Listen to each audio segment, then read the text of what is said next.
Hello. Ok, bienvenidos a Género Asignado de Leer. Yo soy Priscila y me acompaña 313.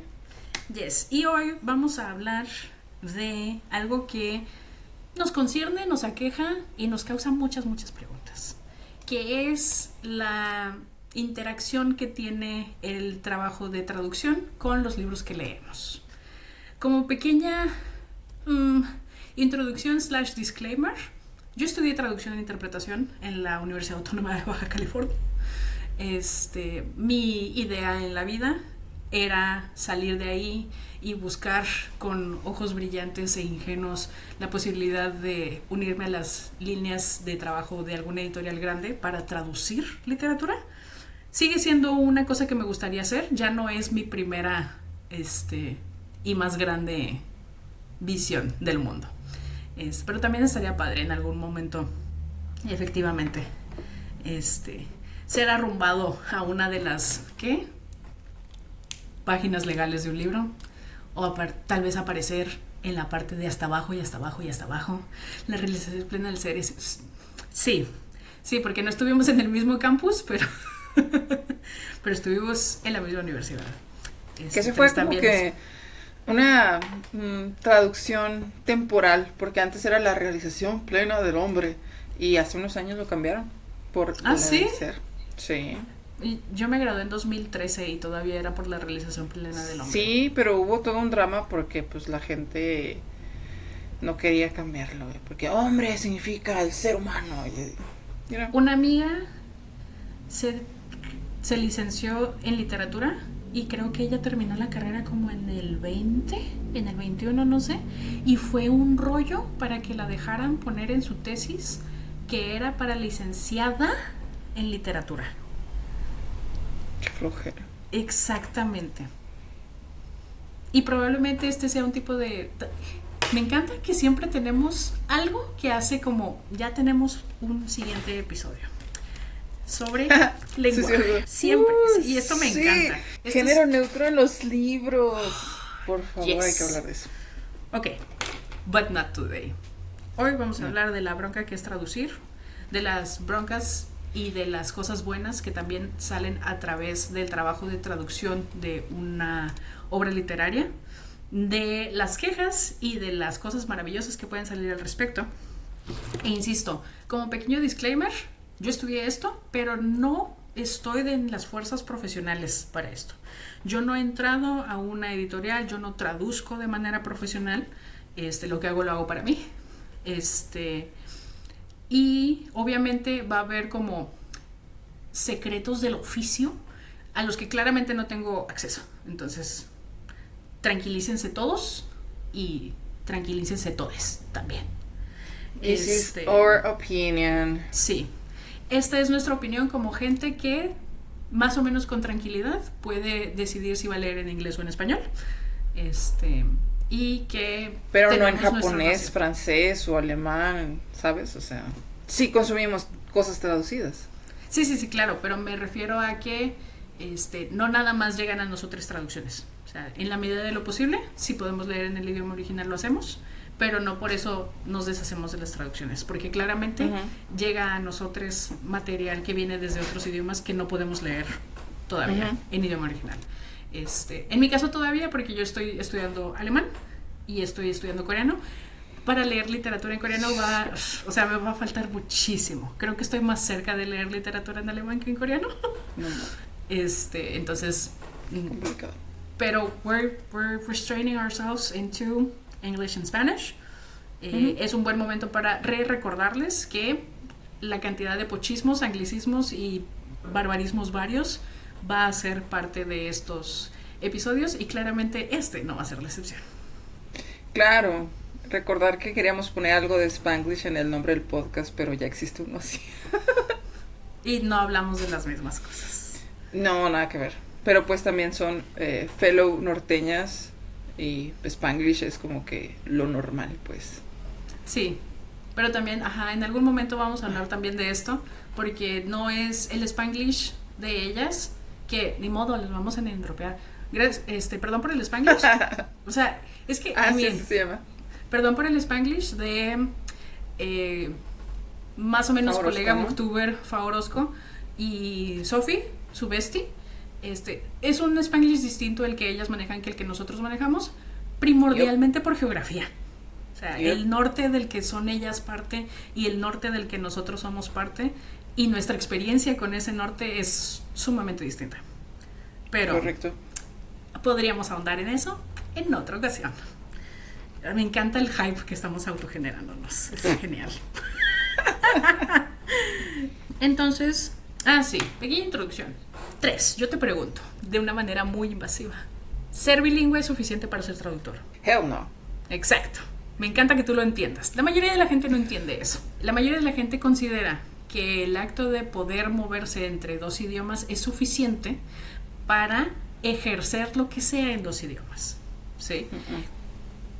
Como parte de mi background académico, me tocó escuchar demasiadas veces. Hice high school al otro lado y la forma de tener educación universitaria era volver a Tijuana, y pues para entrar a una carrera fácil voy a entrar a la facultad de idiomas.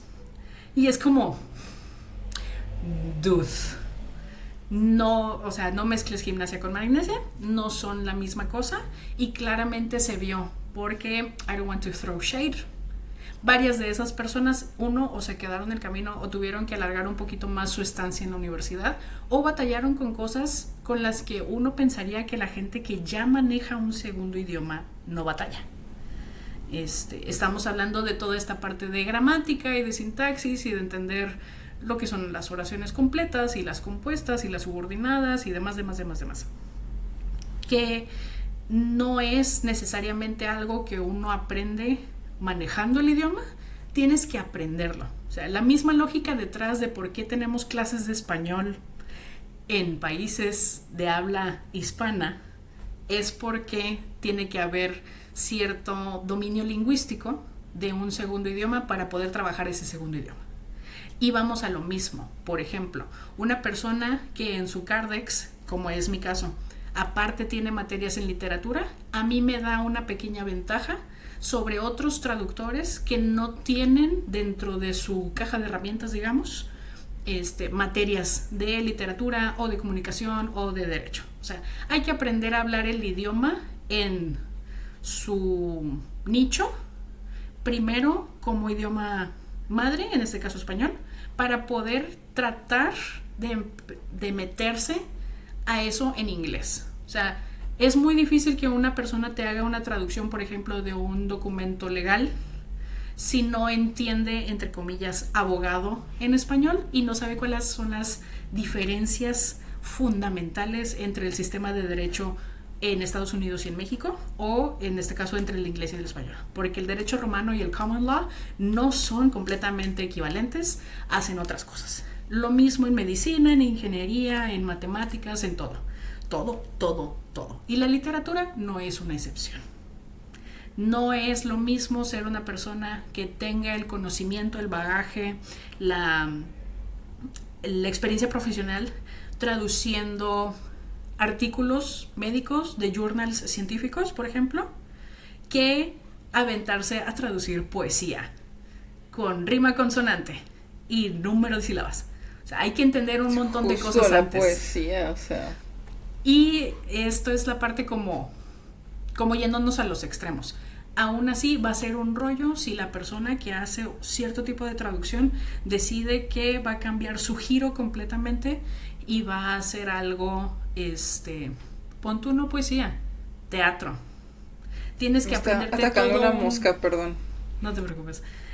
Hay todo un glosario específico, muy específico, con direcciones de escena, con acotaciones, con una y mil cosas. Incluso la manera en la que se entiende este tipo de texto en inglés y en español o en idioma meta e idioma origen son completamente distintas y en muchas ocasiones requiere de interpretación.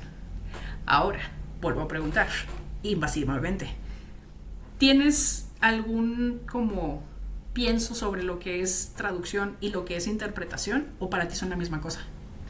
Sí, no, mira, yo siento como que la traducción es el oficio y lo que se hace es interpretar, porque nunca vas a poder, bueno, si haces bien tu jale, ¿no? Y ahorita creo que vas a ahondar en eso, pero yo creo que si traduces... ¡Ah, mosca! ¡Suéltame! Perdón, me molesta mucho que estén a mi alrededor. O sea, puedes irte a cualquier lado de la casa porque quieres estar enfrente de mi cara, zumbándome. Lo bueno es que traigo audífonos. En fin, sí, para mí traducción es el oficio y lo que se hace, la acción es interpretar. Para mí, ahorita tú me dirás, traducir es mantener la idea, los piensos, inclusive el ritmo, si estamos hablando de poesía, como el alma, digámoslo, si nos queremos poner más subjetivos, del texto a la cultura a la que se está llevando, al idioma al que se está llevando. ¿Por qué? Porque muchas veces hay gente que se enfoca en que la traducción sea exacta, literal, y eso a veces no transmite lo mismo. Ok, sí y más, you know? Porque la cuestión como entidades profesionales, traducir e interpretar son dos animales distintos, ¿sí? El traductor, para términos generales, suele trabajar con un texto, ¿sí? El intérprete suele trabajar con, si no con un hablante, con un medio que te está proveyendo de algo. Por ejemplo, cuando tú vas a una conferencia y la persona que está dando la conferencia no habla el idioma que tú hablas y te dan tu chicharito, a la persona a la que tú escuchas es un intérprete, no es un traductor. Ya, el otro día tuve que dar un entrenamiento para los trabajadores de una empresa y eran portugueses. Y yo decía, yo no sé portugués. Entonces yo estaba hablando en inglés y el vato estaba traduciendo. Después de cierta cantidad de frases, yo me callaba y la persona empezó a hablar en portugués. Fue muy extraño, nunca me había pasado. Eso se llama interpretación consecutiva, que es efectivamente que el hablante origen, en este caso tú, habla, mientras el intérprete idealmente toma unas cuantas notas y entonces cuando tú te detienes, el intérprete habla lo que tú dijiste, ¿sí? En el caso de las conferencias, por ejemplo, cuando te dan tu audifonito para escuchar todo esto, hablamos de una interpretación simultánea, que es idealmente cuando el hablante origen está hablando y el intérprete está hablando más o menos al mismo tiempo. Y tú te puedes dar cuenta... Quiero decir algo. Perdóname por interrumpirte. Es que en mi trabajo hablo con gente de muchas partes del mundo. Pues ahora ya pusieron una inteligencia artificial. Hace unos días la probaron y es como que mis jefes estaban hablando en inglés y yo los escuchaba hablando en español, así súper raro y... weird, pero... Esa interpretación, ¿cómo dijiste? Que se hace al mismo tiempo. Es simultánea. Ya la hace la inteligencia artificial. No sé, me causó cierto impacto. Y no sé qué tanto vayamos a ahondar en eso porque la verdad no estoy necesariamente tan versado, pero esto está sucediendo en YouTube de muchas maneras. Hay mucho contenido. No sé si los creadores, porque a mí no me sale, cuando yo subo algo a YouTube no me sale, pero soy lo suficientemente canal chiquito como para que exista una posibilidad de que ciertos features no hayan sido desbloqueados, pero hay muchos creadores de contenido que algo tienen que estar haciendo que te sale doblaje automático. Sí, a mí me salió el otro día un reel de Cloud Read Books, que estaba en inglés, y ella estaba muy sorprendida de que la voz de la IA ya es como que copia tu tono de voz, porque parecía que ella estaba hablando, nada más que se le movía raro la boca. ¿Qué pedo? Sí, es cierto. Pues esto lo comentábamos en el episodio del chisme, de esta cosa de los deepfakes. Es el tipo de tecnología que se está usando para este tipo de cosas. Ahora, existe una cosa muy intensa con cómo se están haciendo estas traducciones, estas interpretaciones, y es que de todas maneras la mayoría requieren de un nivel de edición. Porque, por ejemplo, tú y yo estamos grabando en una plataforma y esta plataforma, cuando terminamos de grabar el episodio, nos arroja highlights y nos los arroja con texto traducido, casi siempre. Y aún así, muchas veces ese texto requiere de edición, porque la forma en la que nos oye no es exactamente lo que estamos diciendo. Número uno. O no entiende también tampoco el Spanglish o ciertas frases que utilizamos, así. Exacto. Y entonces lo que hace, igual que todas las IAs autogenerativas ahorita, es que completa los huecos. ¿Cómo? ¿Quién sabe? Pero los completa. Aquí el chiste es entregar la tarea completa, no a medias, ¿no? Pero sí, esto es En términos como de trabajo, digamos, eso es la diferencia básica entre una traducción y una interpretación. Las traducciones generalmente están a servicio de textos, digamos, y las interpretaciones son generalmente en tiempo real y son cuestiones de habla. Aquí también podríamos meter un poquito más, digamos, el doblaje es parte de las interpretaciones, mientras que el subtitulaje es parte de una traducción. Entonces, Oye, todo tiene como sus subvertientes, digamos. oye, ¿sí me escuchas bien? Sí, yo sí te escucho bien. Es que estoy usando el micrófono, me acabo de dar cuenta Ujú. de los audífonos, no estoy usando el que tengo aquí enfrente. Yo sí te escucho bien. Ok, bueno, pues ya vamos a grabar como sea. Entonces, esa es la otra cosa. Ahora, aumentando un poquito, expandiendo un poquito el comentario que tú haces, sí, interpretar tiene que ver con entender todas las partes subtextuales del texto. ¿Sí? La interpretación también tiene que ver con entender toda la parte cultural, toda la parte social a la que está metida el texto. Hablando de traducciones literarias, hay un fuerte trabajo de interpretación, sobre todo cuando lo que estás traduciendo viene de un idioma que no es necesariamente afín. Llámese que la cultura sea contrastantemente distinta o que simple y sencillamente se hablen de temáticas que son más o menos extrañas de abordar en el idioma meta, por ejemplo, o en el idioma origen. Nunca va a ser igual de sencillo traducir desde el inglés estadounidense hasta una versión de español mexicano / latinoamericano regular, digamos, que traducir desde, qué sé yo, desde un idioma... Ok, mi ejemplo para ti cercano va a ser el coreano. El coreano tiene una cuestión cultural y lingüística tan contrastante con el español que muchas veces el gran problema que existe es que los lectores en español o en inglés tienen una especie como de barrera que no les deja terminar de conectar con el texto. Ajá. Y esto pasa con muchos idiomas asiáticos, específicamente hablando de cómo llegan al inglés y de cómo llegan al español. Porque estos idiomas suelen ser, yo nada más sé decirte a ciencia cierta de dos, que es coreano y japonés, suelen ser altamente contextuales. Entonces, la cantidad de entendimiento cultural que tiene que tener la persona que hace la traducción es imperiosa. Pero el traductor no puede nada más permitirse licencias poéticas o licencias narrativas para explicarte un montón de cosas. Y seamos sinceros, nadie lee todas las notas de autor o de traductor que existen en los libros.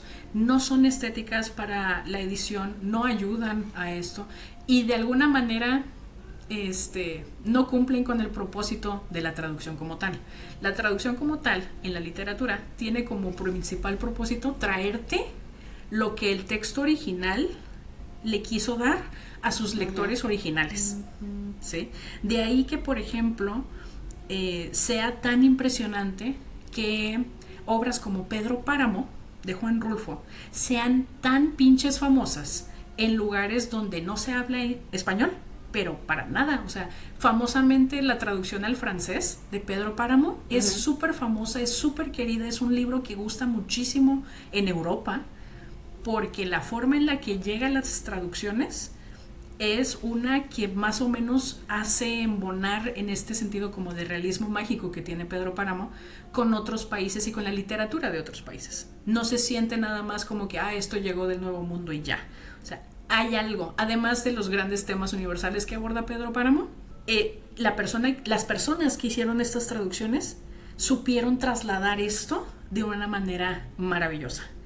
Y ahora que uso la palabra trasladar, al principio en el green room de esta grabación me dices que te topaste con el término translatus, que es de ahí de donde viene para nosotros la palabra traducción, y su significado es llevar a través.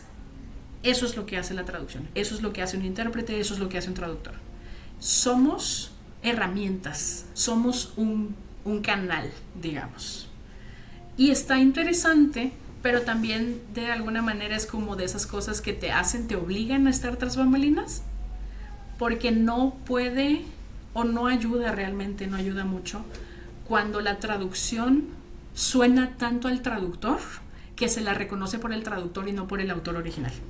¿Sí? Algo sucede, por ejemplo, que yo como lector, yo le tengo una tirria especial a las traducciones de Edgar Allan Poe que hizo Borges, Cortázar, ni me acuerdo porque Cortázar. estoy tan emperrada con eso. ¿Neta? Y tú las, sí, porque tú las lees adora. porque es Cortázar. O sea, mucha gente las adora por eso. Uf. Porque tú las lees y suenan a Cortázar, no suenan a Edgar Allan Poe. Sí, hay un término cuando estabas en la escuela que es con lo que te quitan esta cosa de que le metas tanto de tu cosecha a tu traducción. Y a mí me encanta porque suena bien genial, que es canibalismo de traducción. Y es eso, o sea, te pasas directamente a hacer una reescritura a tu estilo. Y se te olvida que eres una herramienta.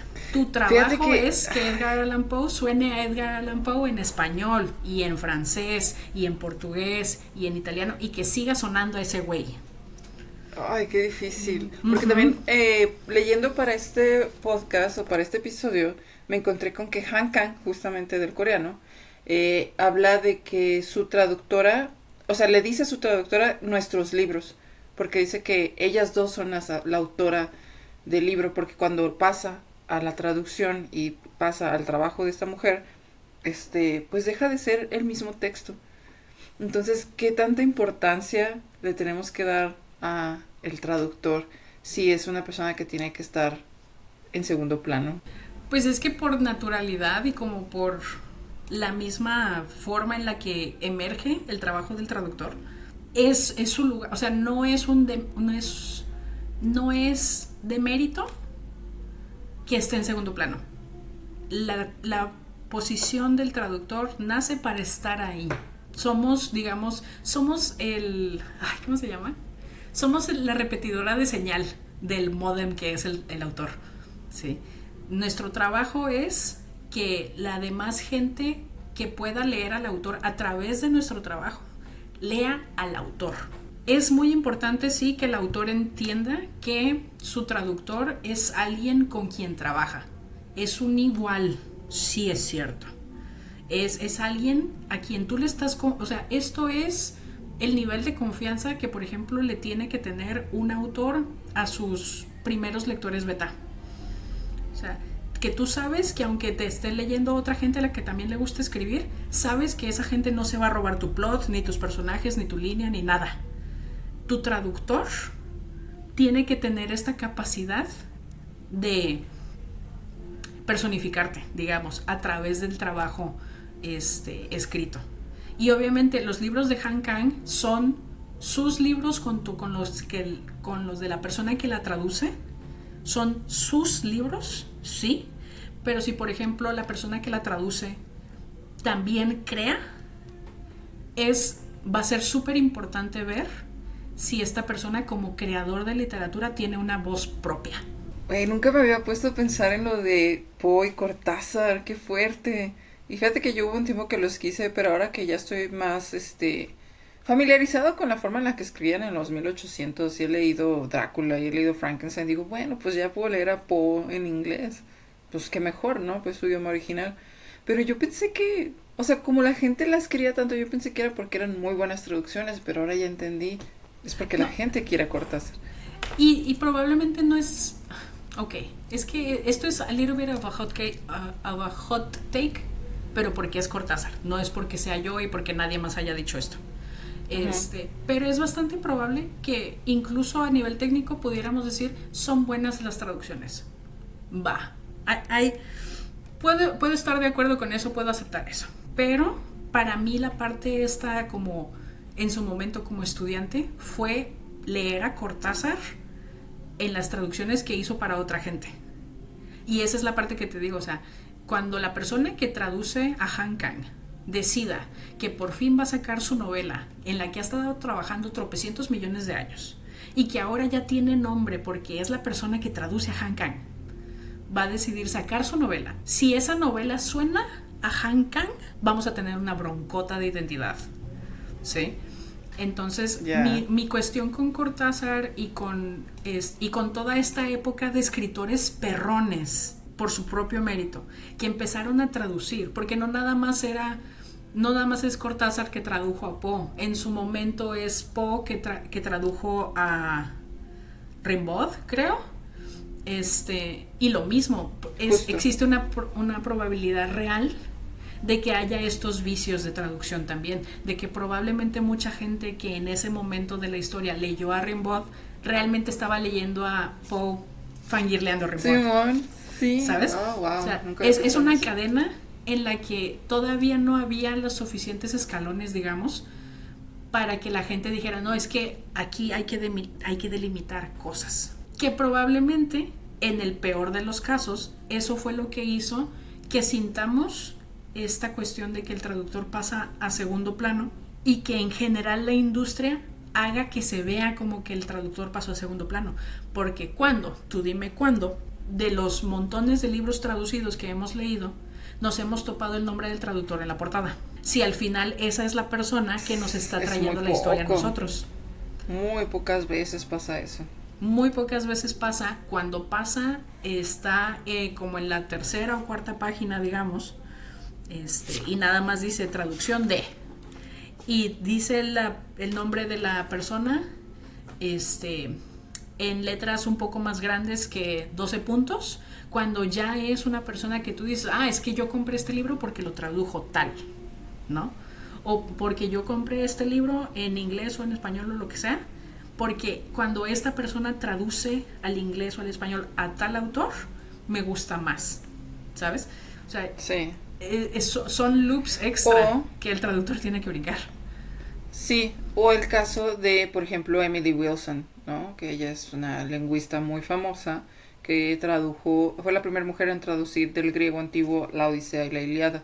Entonces, eso así fue promovido el libro, porque también fue un pedo de marketing, ¿no? O sea, de que la primera mujer que traduce, y se supone que es una gran traducción.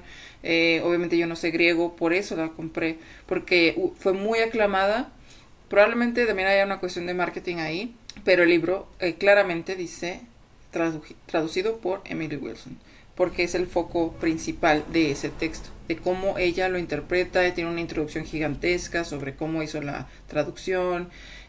También o sea, cuando son como libros ya como muy clásicos, suele pasar esto de que alguien, un experto, un estudioso del tema, que hace la traducción, sí mete las notas al pie, sí mete una introducción acerca de su manera de trabajar el texto, y entonces ahí es cuando ya como que cobra más valor el traductor. Claro, pero también aquí estamos hablando precisamente de literatura clásica griega, ¿sí? Ya no es como que Emily Wilson pueda sentarse a tomarse una tacita de té con el autor. Sí. Y ver todas las cosas que suceden, platicar con él sobre todo lo que está alrededor, toda la cuestión cultural alrededor de lo que escribió, y decirle, bueno, pues en esta línea, para que quede con las mismas sílabas con las que tú la escribiste, en vez de poner and they had to go, pues mira, vamos a revivir este verbo que ya se usaba en el inglés antiguo y que significaba una cosa, pero pues ahora en inglés también jala otra vez. Entonces, they were not exiled, they were yeeted, ¿sabes? Y es como, a lo mejor el autor original no te entiende, pero lo que ella está haciendo como traductora e intérprete es hacer que la gente que lo está leyendo ahorita lo entienda. Eso es bien importante. Hay una parte que a Mariana porque fue una lectura conjunta entre Mariana y yo, y a ella le sacó mucho de pedo que en una parte Atena guiña el ojo, y se quedó como, esa forma de expresarse con la cara existía, significaba lo mismo.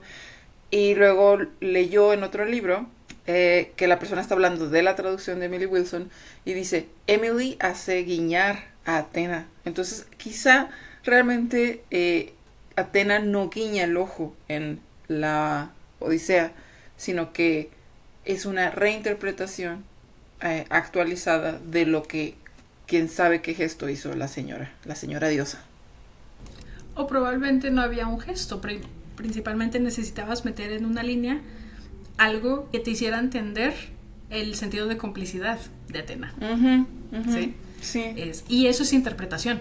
Dentro de la traducción, eso es interpretar. Esto es lo que hace que traducciones como la de esta mujer, de Emily Wilson, sean en partes iguales súper criticadas y súper aclamadas, porque hacen que la gente que está viviendo in the year of our Lord 2025 entienda qué era el contexto que atravesaba a una historia que se escribió, ¿qué? Antes de todo. O sea, esto es mitología griega at its finest. Sí. ¿Sí? Lo mismo sucede, por ejemplo, la primera vez que topas como hablante de español con El Quijote de la Mancha. Hay un montón de cosas que requieren de una retraducción dentro del mismo idioma, porque no es que no entendamos español, pero claramente no hablamos el mismo español que Cervantes. De hecho, hay una edición como modernizada que también fue muy criticada cuando salió. Porque nos mama ser snobs. Es bien fácil. Es bien fácil, porque entonces no, es que todo era mejor como era antes, todo era mejor cuando había reglas y la gente seguía las reglas, bla, bla, bla, bla, bla, bla. Y esto pasa en absolutamente todos los campos de existencia del ser humano. No es específico de nosotros, no es específico de la gente que crea, esto sucede. Y simple y sencillamente o te adaptas o... ¡Wow! ¡Qué flex tan grande es entender el Quijote en su idioma original! ¿Sabes? Porque es eso, ya ni siquiera es el español que hablan en España ahorita. O sea, sí. Entonces, esa es como la gran diferencia, ¿no? Ahorita mencionábamos ya un poco de la visibilidad del traductor. Obviamente, como persona que estudió esto, a mí me encantaría que fuera la norma, que el nombre del traductor de jodido estuviera un poco más arriba en la página legal, ¿sabes? O sea, que no esté debajo de tropecientas otras cosas. Pero una vez más, también hay que hacer las paces con el hecho de que somos una herramienta, de que somos parte del trabajo que se hace. Que no me encanta que, por ejemplo, todavía hay muchos problemas alrededor de cómo los traductores literarios cobran sus traducciones. No siempre existe una posibilidad real de hacer un contrato en el que recibas regalías, igual que las recibe un autor. Muchas, si no una gran parte de las veces, lo que sucede es que es trabajo por proyecto. Tú terminaste tu traducción, se te pagó tu trabajo por palabra, por tiempo, bla bla, y no vuelves a ver un centavo de eso. That's shitty. Y pasa lo mismo, así como pasa con traductores, suele suceder con autores noveles, pero no, definitivamente no al mismo paso que suele suceder con traductores. Yo entiendo que también es una cuestión como de popularidad, porque también no el texto debut de un autor va a tener en la portada el nombrezote del autor y luego el título ahí todo hanging in there. Yo entiendo que no, que es una cuestión de popularidad. Cuando lo que vende es el nombre del autor, I get it. Pero sí me parece un acto de cortesía que mínimamente el nombre de la persona que traduce, sobre todo cuando ya son like sagas, ¿sabes? O sea, ya cuando, si algún día Mariana considera volver a dipear ahí sus patitas en traducir La Nación de las Bestias, sí siento que llegaría a un punto en el que a lo mejor en la primera parte de su página legal, qué sé yo, en la que fuera la traducción del segundo libro, ya tiene que estar un poco más arriba el nombre de la persona que tradujo, ¿no? Hasta donde sé, nada más El Señor del Sabbat está traducido. Amé mucho esa traducción. Esa persona debería seguir traduciendo sus libros, la neta. Y con eso vamos a el impacto. Creo que en nuestros primeros episodios hablaste de que ibas a leer Bajo el Volcán. Sí. No me acuerdo si ya lo habías leído en español y ahora lo vas a leer en inglés o al revés. Al revés. Okay. La primera vez que lo leí en inglés, que es el idioma original, y ahora lo voy a leer en español justo porque la gente aclama mucho la traducción de JJ Ortiz, algo así, Ortiz, no me acuerdo cómo se llama el señor, pero la gente ama esa traducción. Hay gente que inclusive dice que es mejor que lo original. I don't know why, apenas lo voy a descubrir. Existen factores que puedan hacer que la gente tenga este tipo de comentarios sin necesariamente atentar contra el trabajo del autor. No es necesariamente que el autor no tenga lo que se necesita para tener éxito en el idioma meta, en este caso español, y que el traductor le haya hecho la chamba. Simplemente existe una posibilidad real de que las temáticas del libro original resuenen tanto y tan bien con nuestra cultura que el traductor eso debe ser. hizo conexiones que a lo mejor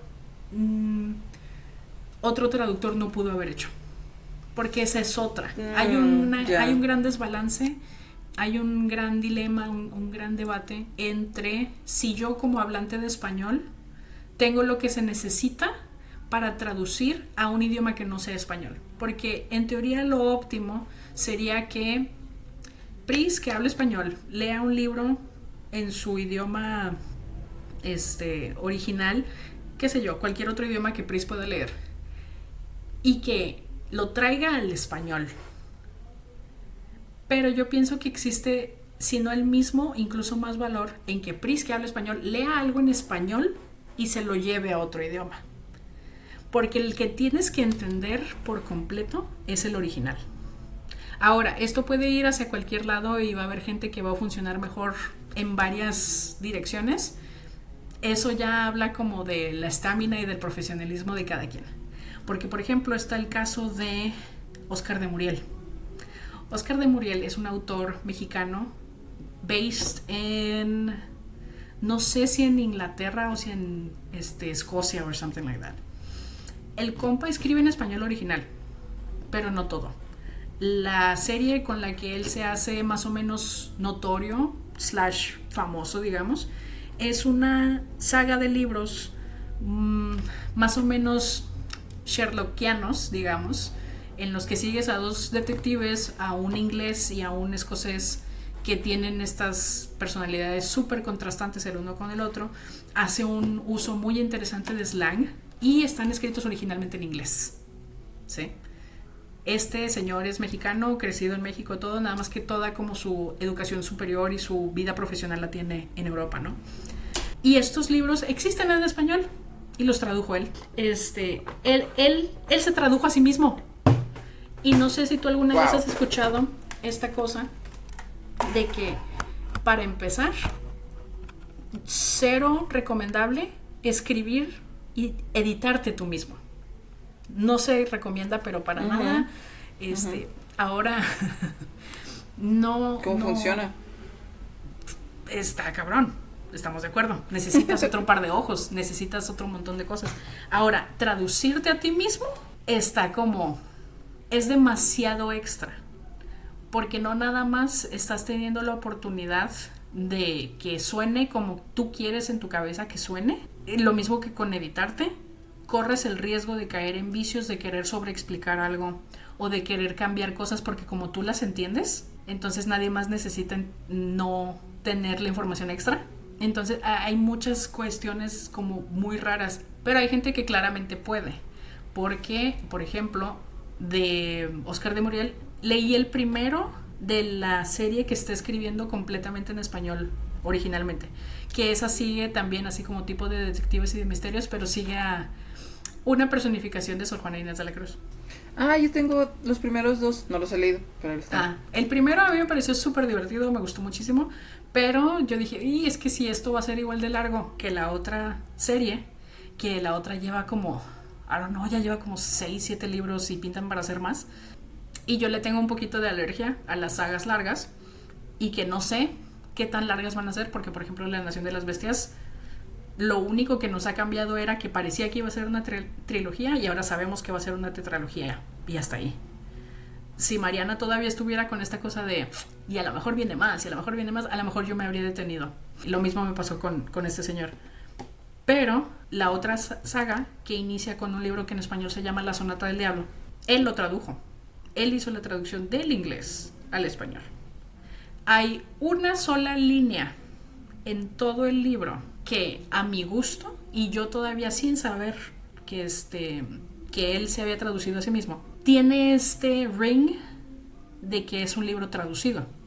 Y este libro llegó a mí cuando yo estaba con este mame de que nada más estaba leyendo original en español. Entonces yo me fui con la viada de que googleo a Oscar de Muriel y veo Ciudad de México y digo, claro que sí, este güey escribe en español. Después me vengo topando con todo este desmadre de todo su background académico y fue así como que, ¿qué? Ahora, no puedo explicar qué es que un libro se sienta traducido, porque vi cómo cambió tu cara. Sí. Es una cosa que no... Explícame. Yo no sé cómo explicarlo, no sé cómo articularlo completamente, pero hay veces que es como... Es una construccioncita, es una sintaxis bien cortita, lo que a mí de pronto como que te saca. Hay veces que simplemente que es sí una sola palabra que dices, ¿por qué esta palabra me está saliendo aquí en la página 300 y cacho? Cuando en todo el resto del libro, en situaciones más o menos similares, no ha salido nada que se le parezca, ¿sabes? Sí, yo siento que sí se puede sentir, aunque no sepas el idioma original inclusive, hay como cosas que se sienten tiesas, raras, fuera de lugar, como mencionas. A mí me pasa de que hace poco releí Las Flores del Mal. Yo sé como menos 3% de francés, o sea, como que en algún momento lo estudié y más o menos entiendo las oraciones, y sí, obviamente hay un montón de palabras que no conozco, y lo leí hace muchos años. Ahora lo releí en Sepan Cuántos, que es de... ¿Cuál es la editorial esa? La que usan que es muy antigua y muy... Porrúa. Es la colección Sepan Cuántos de Porrúa, que siempre es como que un color y luego blanco. Y había muchos poemas que me gustaron en esa traducción. El pedo es que no estaba bien encuadernado. Estaban como que desfasadas, las últimas páginas estaban en desorden y así. Y yo así como que, ¡ay, qué pereza! Entonces lo volví a comprar y lo compré en Alianza, me parece. Y eran otros poemas. Que famosamente Alianza es reconocida por sus traducciones. Sí, y hay una nota del traductor y todo el rollo y no sé si es porque ya me había compenetrado emocionalmente con las traducciones que estaba leyendo en Porrúa, que se me hicieron súper ajenas y súper extrañas y como que me saltaban, ¿no? Justo lo que mencionabas. También hace unos 2 años, releí Demián en una editorial pues no tan aclamada y me saltaba mucho que no sonaba al Hess que yo conozco.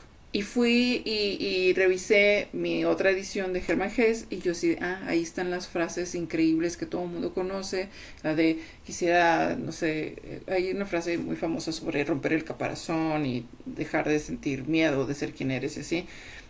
Y esa frase no venía escrita de una manera distinta en el otro libro. Y es como que, no me gusta, o sea, como que sí hay cierta sensación, aunque no sepa alemán, aunque no sepa... o que sean ejemplos de cosas que ya he leído en 2 traducciones distintas, yo sí siento que sí se puede sentir. Creo que sí entiendo lo que estás diciendo. Y ese es el impacto que tiene el traductor en términos de cómo te trae la historia, de cómo te trae la forma en la que habla el personaje o el autor o lo que sea. Porque, volvemos, ¿no? El alemán famosamente es un idioma, se lo llama aglutinante.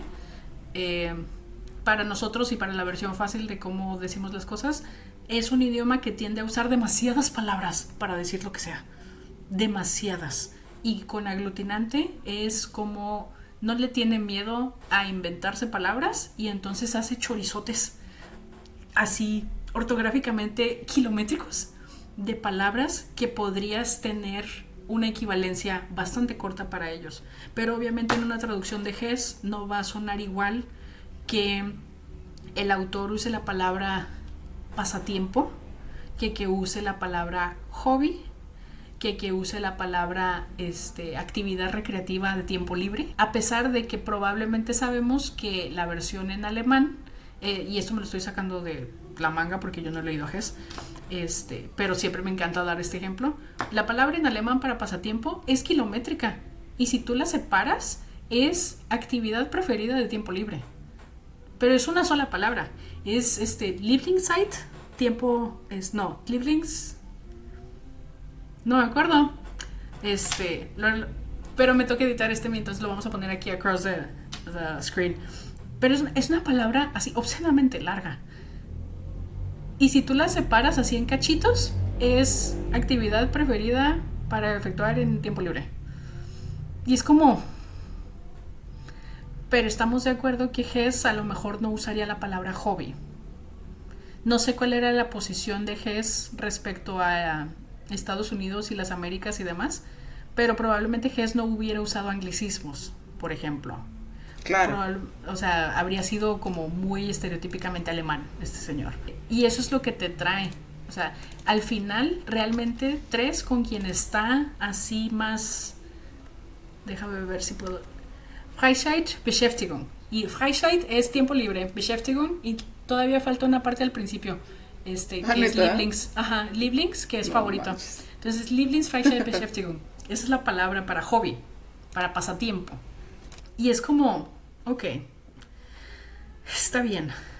Pero cuando luego esto aparece en una traducción que probablemente, no sé, podemos darle un montón de razones. Probablemente no le pagaron igual a este traductor, probablemente lo traen con una carga laboral distinta a este traductor. Un millón de cosas, pueden ser un millón de cosas. Uh-huh. Y ahí es donde recae también esta parte de, pues es que yo mis traducciones que vienen desde el alemán las leo con Alianza, o mis traducciones que vienen desde el japonés las leo con, quién sabe, no sé, I don't know. Y no vibrar en sintonía, que hace rato te comentaba yo del coreano, es porque te he escuchado cuando hablas últimamente de tus lecturas que han sido por autoría coreana, sí. Y tienen eso, sí tienen esta cosa de que si gracias, no estás... Dios. Es que this is a thing, de verdad. Y va a sonar a indoctrinamiento K-popper, pero la verdad es que si no te has metido un poquito, o sea, leve, ni siquiera te tienes que meter un chingo, al trasfondo cultural de cómo se cuentan historias en el país de donde vas a leer, en este caso de Corea, va a ser bien raro cuando te topas con traducciones que no te dan explicaciones extra. Y la mayoría, sí, insisto, una traducción idealmente no tiene que tener explicaciones extra. ¿Sí? Cuando una traducción Pero hace rato mencionaste que el coreano y el japonés, y yo leo mucha literatura japonesa y no me pasa eso. Probablemente tenga que ver con cómo resuenas tú con la cuestión cultural japonesa. Probablemente tenga que ver con que estás un poco más inmerso con media japonés, llámese anime, videojuegos, manga, lo que sea. Probablemente estás un poco más así como in the know, y también probablemente tenga que ver con el hecho de que en teoría el coreano hacia el español está teniendo una especie como de gran debut, porque es más o menos, no tiene precedentes la cantidad de autores y de autoras coreanas que están siendo traducidas al español, y que probablemente es la primera vez, porque también al menos de los libros que yo he escuchado que tú estás leyendo, todos son decentemente nuevos. Sí. O sea, no estás leyendo a alguien que estaba escribiendo al mismo tiempo que Yukio Mishima, no estás leyendo a alguien que estaba escribiendo al mismo tiempo que Natsume Soseki. ¿Sabes de dónde salió todo este boom de traducción? Cuando BTS sacó su lista de lectura, que también estaba Demian, de Hermann Hesse ahí, y que según esto hay un video de ellos que está inspirado en Demian, y o sea me acuerdo que Tabo estaba leyendo esa lista de lectura. Hay toda una línea de álbumes que están inspirados en Demian, y toda línea completa en Carl Jung. De ahí salió Kim Ji-young, nacida en 1985, de ahí salió Almendra, y como se hicieron tan populares, las editoriales dijeron, entonces vamos a seguir trayendo literatura coreana. Y luego el premio Nobel de Han Kang, y pues ya, de ahí para el real. Sí, pero te digo, o sea, es decentemente probable que sea como por esta apertura a la globalidad. Porque, por ejemplo, tú y yo leímos Vegetariana de Han Kang, lo leímos en inglés, no tan lejos del año que salió. Y todavía no estaba este boom de los BTS. O sea, ya existían, pero todavía no existía esto de las listas de lectura y demás. Al menos no que yo sepa. Y dejó y salió muchísimo antes en inglés que en español. Exacto. Entonces, por eso te digo, nosotros leímos a Han Kang en inglés, más o menos cuando recién salió en inglés, y que tú digas había una amplia variedad de autores coreanos que nosotros, si nos hubiera gustado la vegetariana, porque no nos gustó. Perdón, pero te voy a arrastrar conmigo a eso. A mí tampoco me gustó. Yo no entiendo el Nobel, pero bueno. No había la oferta, al menos no tan en nuestras caras, de libros de autoría coreana. Existe una posibilidad real de que sí, de que ¿cómo se llama?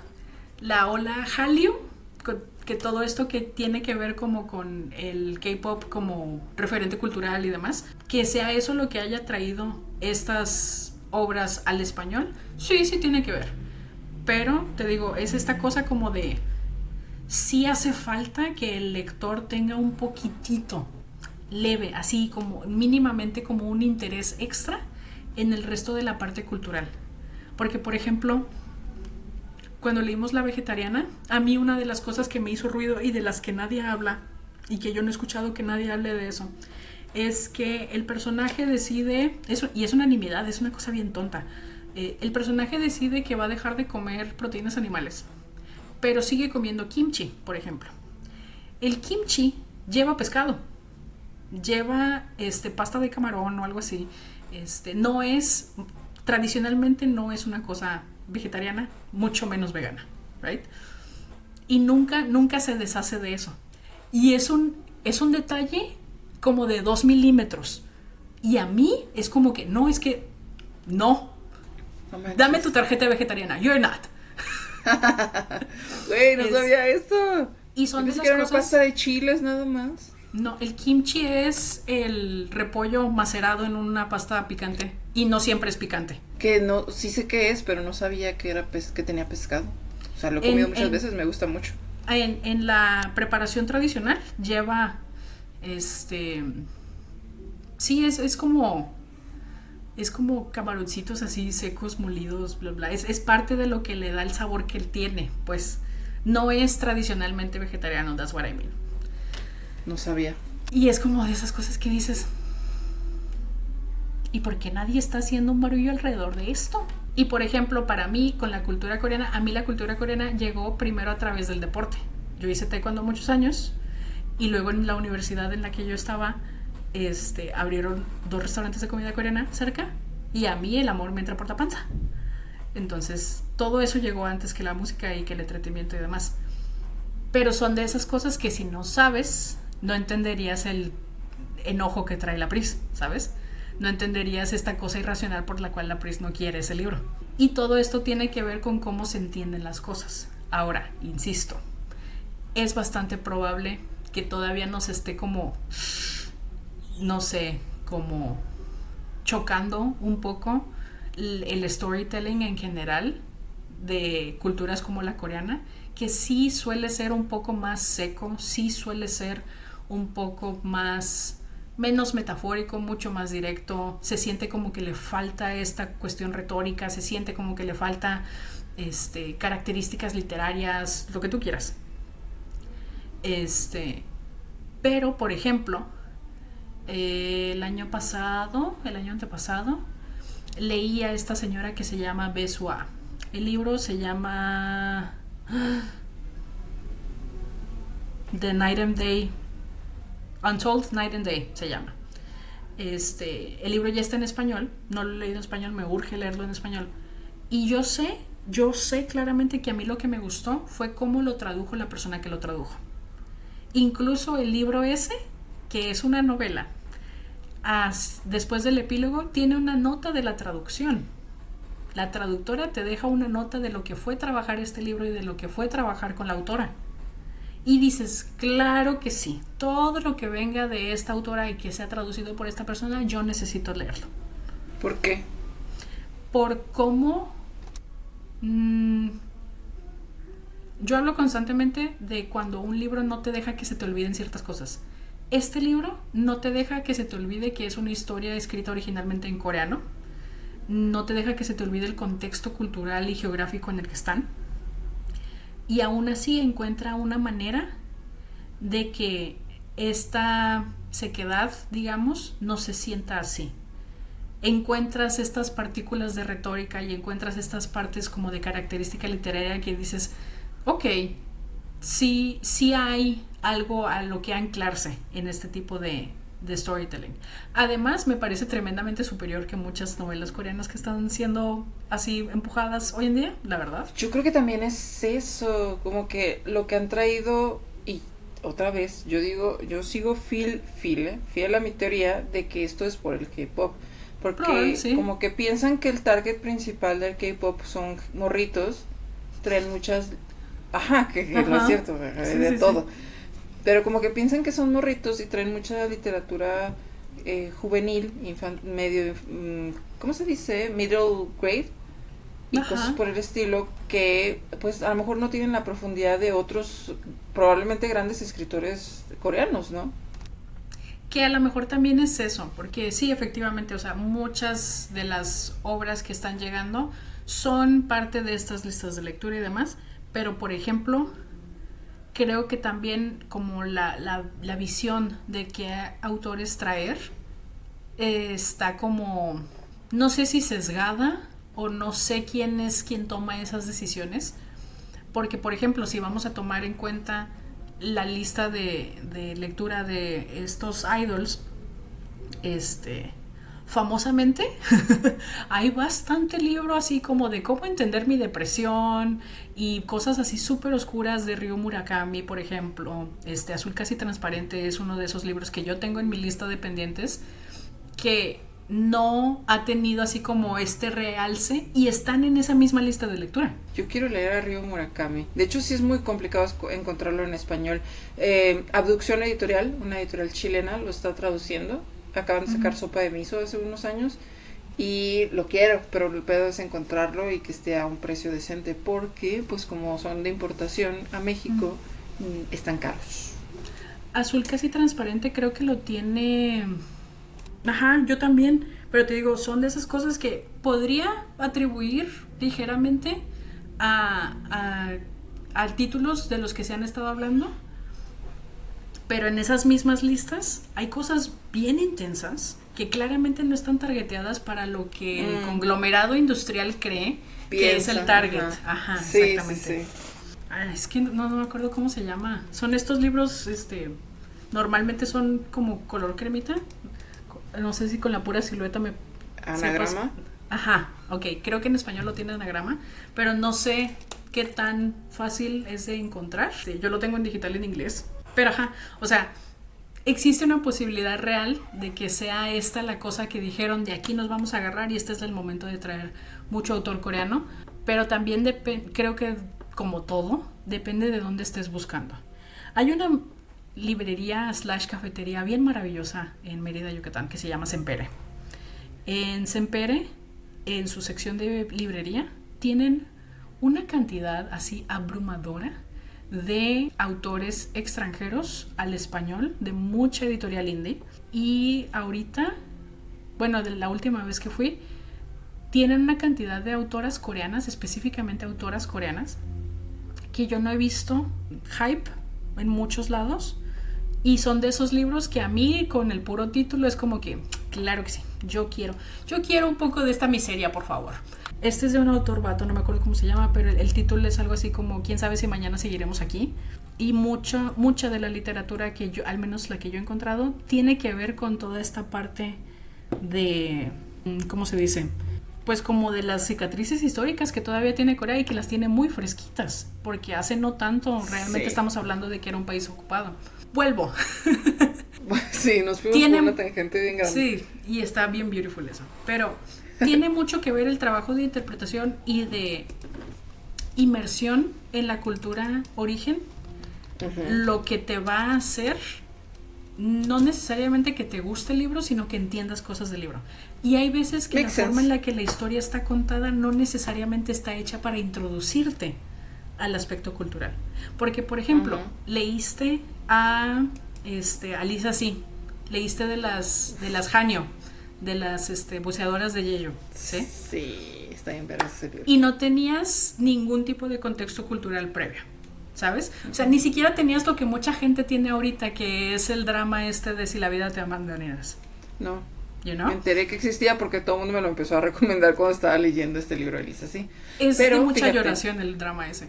Pero sí, todo eso te enteraste en el libro y la forma en la que el libro está contado dio pie a que fuera una introducción. No todas las historias están hechas para hacer introducciones a algo. y ese libro me dio mucho contexto histórico para leer Imposible decir adiós de Han Kang, que habla de la misma matanza.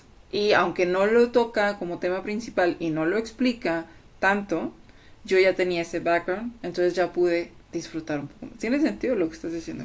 Totalmente. Porque también está esta lógica de la que de pronto nos sacamos así como que nos damos cuenta de que no somos el centro del universo. Porque estos libros, obviamente, su idea principal, original, es que los leyera gente en Corea. Claro. Y entonces Sí. a los coreanos no necesitas explicarles lo que pasó en Jeju. Claro. A los coreanos no necesitas explicarles, por ejemplo, creo que no sé cómo se llama en español, según yo en inglés se llama el libro blanco. Que es lo mismo, creo. la misma sorpresa que causa Juan Rulfo teniendo éxito, ¿no? Porque tampoco explica el contexto histórico, pero uno como mexicano entiende en dónde están parados esas personas, entiende dónde están parados esos fantasmas y la situación por la que el pueblo terminó como terminó.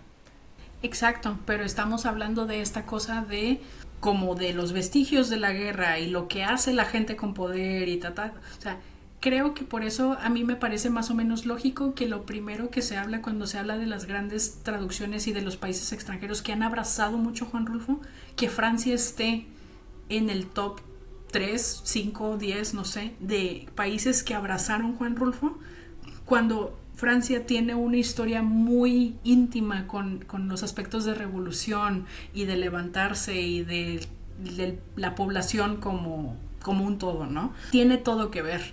O sea, insisto, no todas las historias necesitan dar ese contexto. Ajá.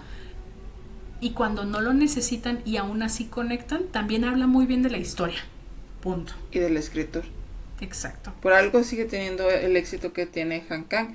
Y quizá en lugares que han tenido historias similares a las de Corea, a lo mejor también ha de tener todavía más éxito.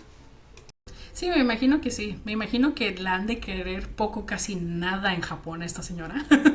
Precisamente por el contexto histórico y por las cosas de las que ha decidido hablar.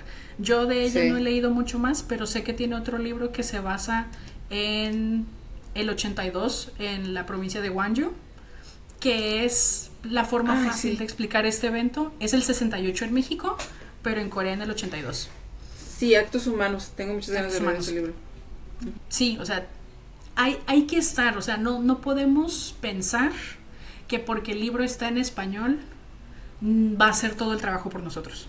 Y también hacer, o sea, la chamba de leer críticamente e investigar qué pasó, qué se trata, por qué está hablando de esto. Hace unos días leí un libro que se llama Dorayaki, es de un escritor japonés, y tampoco te explica como hasta el final del libro qué es lo que ocurrió con esa mujer que es una de las protagonistas del texto.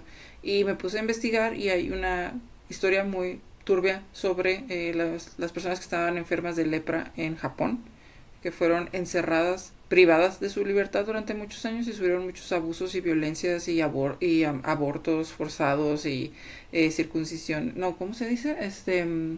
Cuando las trompas de falopio del pene, ¿cómo se llama?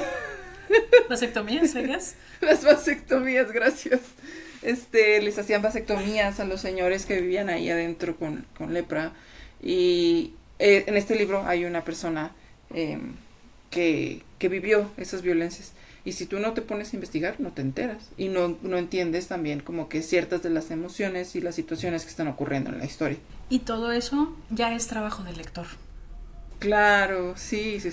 Porque, insisto, o sea, al traductor le toca trasladar, o sea, hacer equipaje con todo lo que el autor original hizo y llevártelo.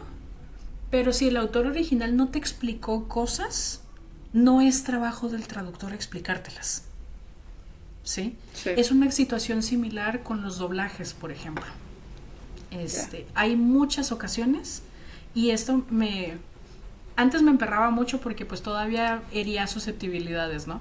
Pero era de estas cosas de que pones una serie o lo que sea, lo pones en el idioma y luego lo pones subtitulado en ese mismo idioma, y la queja es ¿por qué los subtítulos y el doblaje no dicen exactamente lo mismo? Número uno, sí. cumplen funciones completamente distintas. La única función conjunta que cumplen es que si no hablas el idioma entiendas qué está pasando, ¿sí? Ujú. Pero la otra es que como no tiene el subtítulo no tiene tiempo de explicarte un montón de cosas. No manches. Sí. Me acabo de acordar de que hace poco hemos estado revisitando la Nana Fine, la niñera. Y a veces lo vemos en español, a veces lo vemos en inglés. Y cuando lo empezamos a ver en inglés, le dije, es que en esto hay un montón de chistes de juegos de palabras que no traducen en español y se pierden. Y aún así fue bien famoso la serie, ¿no? Entonces ya como que últimamente hemos estado prefiriendo verlo en inglés justo por esos juegos que se pierden. Y tal vez también tenga que ver que, o sea, la Nana Fine fue súper famoso en español. El doblaje hizo clic con el público hispanohablante, pero también Y el personaje es muy carismático. tengamos en cuenta cuándo salió. Es bastante Sí. probable que incluso todo lo que está ahí metido en el doblaje sean cosas medianamente funables ahorita, tal vez. Quizá. Incluso el contenido original también es bastante Pero hay probable. veces que simplemente se pierde. O sea, Ajá. de que ni siquiera mencionan el chiste, ¿sabes? O de que hacen literalmente otro. Que aquí Sí. es donde vamos a entrar con ciertas técnicas de traducción. Hay técnicas de ya. traducción que hacen que cuando la persona no está formada en esto, se note que no está formada en esto, ¿sabes? Por ejemplo, cuestiones de equivalencias. Las equivalencias es la forma en la que una traducción pasa por el hacer entender una cosa en el idioma meta, pero no la puedes hacer palabra por palabra porque no se va a entender. Sí, Es ya. ejemplo clásico de los cognados falsos o de ciertos idioms que, por ejemplo, en inglés tú vas a escuchar que el actor, o vas a leer en el libro que dice It's raining cats and dogs, y en español la imagen it conveys, o sea, puedes tomarte tu licencia poética y decir que en español que también están lloviendo perros y gatos, but it doesn't make any fucking sense. Y en español entonces vas a tratar, en el mejor peor de los casos, hacerlo tan neutro como sea posible, y que es que el cielo se está cayendo. O Sí. lo vas a tropicalizar un poquito más y vas a decir, bueno, pues es mi tarea, nada más la va a leer mi maestro y estamos en México, podemos poner que está lloviendo a cántaros. ¿Sí? Ujú. Eso es una equivalencia. No necesariamente se va a llevar las palabras tal cual del idioma original. El chiste es hacer que se entienda en el idioma meta. Y esto Sí. pasa muchísimo, y creo que una de las cosas con las que la gente más se emperra que no haya traducciones casi que palabra por palabra, y que se ríen, se quejan, es con las traducciones de los títulos de las películas. Esto pasa vergos. Pasa Sí. demasiado. Pero hay veces que ni está tropicalizado, hay veces que se lo sacan del fundillo. Ah, sí, yo no los estoy Etcétera. justificando. Yo no los estoy justificando. Yo estoy diciendo que existe algo que en teoría podría ser la justificación. Hay veces que el trabajo está mal hecho, punto. O sea, Sí. no hay nada que defender ahí. España, te estoy hablando a ti. Claro que sí. O sea, el bromas, que yo sé que eso era un meme, pero you know what I mean, pues. Poco les faltaba. Exacto. Entonces, esto sucede, es parte de. Idealmente no tendría que pasar tanto como nos quejamos, por ejemplo, en libros, porque sería esa la manera en la que ciertas frases, en las que ciertas líneas se hacen huequito y llegan a otro idioma. Y la creación de este bagaje literario y de este bagaje de, pues, estas frases, todo esto, todo este equipaje, digamos, es la forma en la que llega. Y es maravilloso, es súper genial. Sí, pero también no puedes adentrarte a esta cosa de traerte todo. Tanto préstamo nada más genera deudas, se sabe. Entonces, Ah, porque también he visto en las traducciones que justo los idioms o cosas muy específicas se quedan, las dejan tal cual. y es una cosa que yo, la neta, como persona que en algún punto de la vida su máximo sueño era dedicarse a esto, y que ahorita es un sueño como de media categoría, no es máximo sueño ya. está pasando mucho con títulos de libros, sobre todo con la marejada que nos está trayendo de contenido Wattpad. Hay demasiado libro que conserva su título en inglés cuando llega a las traducciones en español. ¿Por qué? No lo sé. Probablemente habría que leer el libro para entender por qué tomaron esa decisión, but I'm not doing that to myself, ¿sabes? Es la neta. I'm so sorry.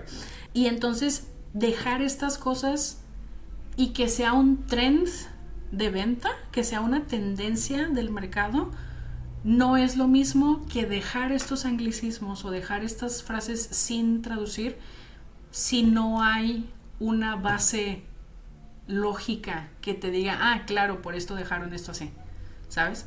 Y para casi todo en la vida hay una traducción, si no oficial, medianamente conocida. Mi ejemplo para esto, por ejemplo, es el béisbol. Hay una cantidad impresionante de terminología en el béisbol que cuando se empezó a escribir la nota periodística en, los 80s, en los 70s, es un deporte viejo. Muchas de estas terminologías empezaron a castellanizarse, que es otra forma en la que los idiomas hacen préstamos. Entonces, nombres de jugadas, nombres de posiciones en el terreno, todo este tipo de cosas se afianzaron tanto que ahora mucha gente, cuando entra al deporte, probablemente no sepa que existen palabras reales en español para todo eso. Pero culturalmente se usan las versiones en inglés porque pues es originalmente un deporte estadounidense, bla bla. Ahora, con los libros, si no hay, porque también puede o no haber explicaciones. Sobre todo, por ejemplo, cuando te topas con autores que son tercera cultura, que son esta gente que papá y mamá probablemente sean de nacionalidades distintas y que nacen y crecen en un tercer país. Por ejemplo, que no haya traducciones del español en las versiones originales de libros escritos por gente que es mexicoamericana. Se entiende porque el contexto cultural de la historia lo pide. Que esté bien hecho o que esté mal hecho, porque ya vi tu cara, ese es otro rollo. Porque lo mismo, si el editor no alcanzó a cachar que el Spanglish del autor está como forzado o no se siente real o lo que sea, es pedo de ellos, ¿sabes? Vietnam flashbacks. Entonces es como, ok, está bien. Pero... O por ejemplo, perdón que te interrumpa, Elizabeth Acevedo. Elizabeth Acevedo, su literatura se conforma, sus personajes se conforman con el Spanglish. ¿Cómo traduces eso al español? En el mejor de los casos, logras que la cadencia sea similar a que Elizabeth no necesita explicarte las palabras en español. Y entonces, por ejemplo, algo que yo habría hecho si yo me hubiera topado con un trabajo así, sería hacer modulaciones. En este caso, por ejemplo, sería si una palabra que Elizabeth Acevedo en su libro usa mucho, específicamente en español, cuando se hace la traducción al español, buscas otra que tenga un impacto, otra palabra dentro del texto que tenga un impacto similar y la usas constantemente en inglés. Ya. Existe una posibilidad de que algo así funcionara. Para tener los menos pedos posibles, simplemente haces algo de poner en itálicas siempre esta palabra, para darle a entender al lector que hay un interés. Malamente, el primer ejemplo que me viene a la cabeza es la traducción de no me acuerdo cuál libro de la serie de Crepúsculo, en el que la traducción al español introduce a un personaje que habla, no me acuerdo si español o italiano, pero obviamente, o sea, durante el libro está escrito que habla en inglés y entonces nada más así salpimienta algunas palabras en ese otro idioma, español o italiano, no me acuerdo. La traducción al español está toda escrita normal, en español, bla, bla, y cuando aparecen estas palabras simplemente están en itálicas. Para tener... Pero en español. En el idioma en el que estaban en el original. O sea, si estaban en español, quedaron en español, pero estaban en itálicas. Pero si es Spanglish y lo traduces, entonces queda todo en español. Ajá, es que ese es un rollo muy intenso que, por ejemplo, yo te diría, a mí, como, entre comillas, profesional en el área, A mí me hace falta leer mexicoamericanos que escriban en Spanglish para poder decirte cómo llegaría yo a un sistema de traducción de esto. Porque lo de las modulaciones que mencionas suena bien, porque es como hacer literal, o sea, voltear las cosas. Es que esta sería como la parte más o menos sencilla, ¿sí? Lo que sucede, por ejemplo, con las modulaciones y con el Spanglish, específicamente, que sí tengo experiencia con el Spanglish, es que también da mucho pie, y lo hemos estado viendo en estos episodios, a creación de términos que pinches nadie más usa y que necesitas entender español e inglés para que cuando lo lees de pronto no te detengas y digas, ¿qué me acaba de decir aquí? Y es algo que la gente en general hace. O sea, a mí me encanta, por ejemplo, yo uso mucho la palabra conocidostad.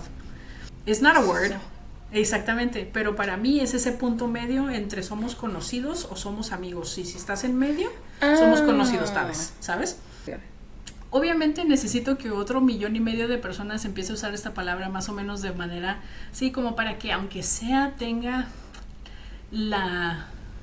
¿cómo se dice? La ambición de llegar a nuestro equivalente de un Urban Dictionary. Pero lo que pasa con muchos escritores, con muchos autores, que una parte de su biculturalidad y de su bilingüidad y de bla bla bla bla bla bla, y que se transfiere a su escritura, esto pasa mucho con cómo escriben y es un pedo para la persona que los traduce. Sí. Ahí sí, yo no sabría decirte, pero por ejemplo, lo primero que se me viene a la cabeza sería buscar algo que tuviera el poder suficiente o un poder similar, o encontrarle otra palabra, porque aparte traducir a Acevedo también tiene que ver con musicalidad y con ritmo, y con cómo se va a escuchar esto cuando lo leas en voz alta, cuando lo lee en voz alta a alguien con la misma cadencia de Elizabeth Acevedo, porque... Ay, si alguien ha leído a Acevedo en español, díganos si se logró, porque yo siento que está bien difícil, bien difícil. Porque, por ejemplo, para ti y para mí como lectores no hay manera de leer a Elizabeth Acevedo que no sea en inglés, porque apela de una manera muy específica a la gente que tiene que nos identificamos mucho con esta cuestión transcultural y translingüística, digamos, de cómo nos expresamos. Y lo mismo, el Spanglish de Elizabeth Acevedo y el de sus personajes no se parece al de nosotros. Porque son puertorriqueños o something like that, es caribeño, ajá. Yeah. Entonces, pero aún así. Son esas otras y la cositas. cadencia y el ritmo, que también es el pedo de la poesía. Claro. O sea, sobre todo la poesía pues más lírica, ¿no? Más antigua. Sí. O sea, y es eso, es el trasfondo de Elizabeth Acevedo como spoken poetry artist. Yep. ¿Sabes? O sea, idealmente la persona que traduzca a Acevedo mínimamente tiene que ser súper fan de estos videos de The Button Poetry, porque sí necesitas entender de todo lo demás. Es mucho el trabajo que implica ser traductor de alguien, así como es mucho el trabajo que implica de pronto darte cuenta de que eres, por ejemplo, eres la voz que dobló a un actor, y eres esa misma voz, vas a ser para siempre, y la gente te va a escuchar y va a decir, es tal, siempre. ¿Qué es lo que te sucedió con estas traducciones de Hess? Tú ya escuchabas a un Hess en español y luego lo leíste cuando lo tradujo alguien más. Deja tú la persona, la pura edición, la pura editorial que tradujo este trabajo, ya sonaba distinto, tenían otros requerimientos. Quién sabe, a lo mejor ni siquiera son como del mismo grosor los libros entre ellos, porque había que llenar otros checkboxes y no sonaba igual. Ese no era tu Hess. Sí, de hecho ahí tengo una de Alianza y también yo quiero ver qué pasa cuando la lea. Entonces ahí son esas otras cosas. Y volvemos a la cuestión de Emily Wilson. La gente que está traduciendo a Hess está trabajando en el mejor de los casos está trabajando con el texto original en alemán. En el más probable de los casos existe una posibilidad de que estén trabajando con el texto más famoso o el más establecido, que ya está en inglés. Y ese es otro escalón. Claro, es la traducción de la traducción. Exacto. Y todo esto se va diluyendo de alguna manera. De ahí que de pronto tiene todo el sentido del mundo cuando en la carrera te topas con esta frase que todo mundo la tiene en su imaginario común, la de el traductor como traidor, el traduttore traditore. Y es también volviendo un poco a la situación con Cortázar y con Poe y con todos estos güeyes.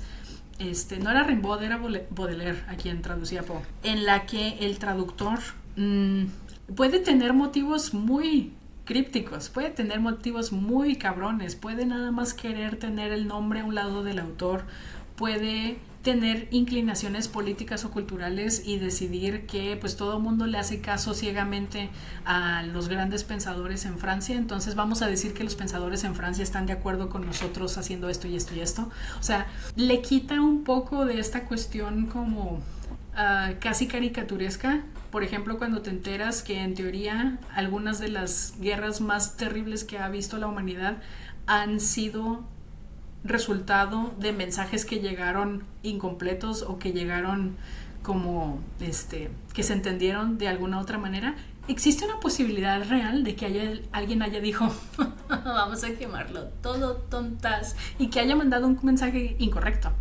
O sea, al final no puedo en contra de la propaganda de que probablemente sí haya traductores involucrados en cuestiones de traición, whatever that fucking means. Y I mean,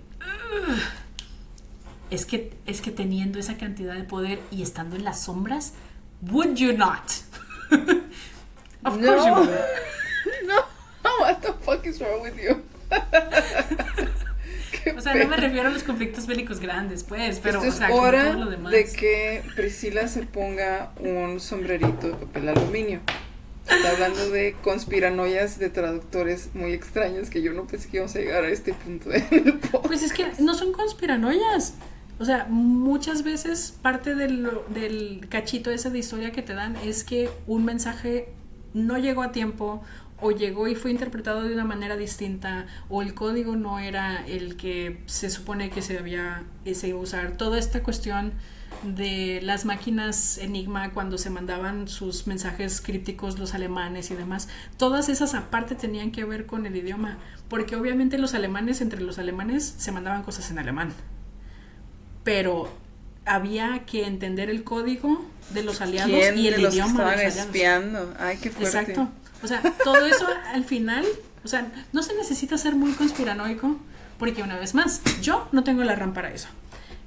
No se necesita ser muy así intenso en ese tipo de cosas para que algunas de ellas tengan poquito sentido, pues. Yo no estoy diciendo que fue un papelito lo que hizo que tronara todo.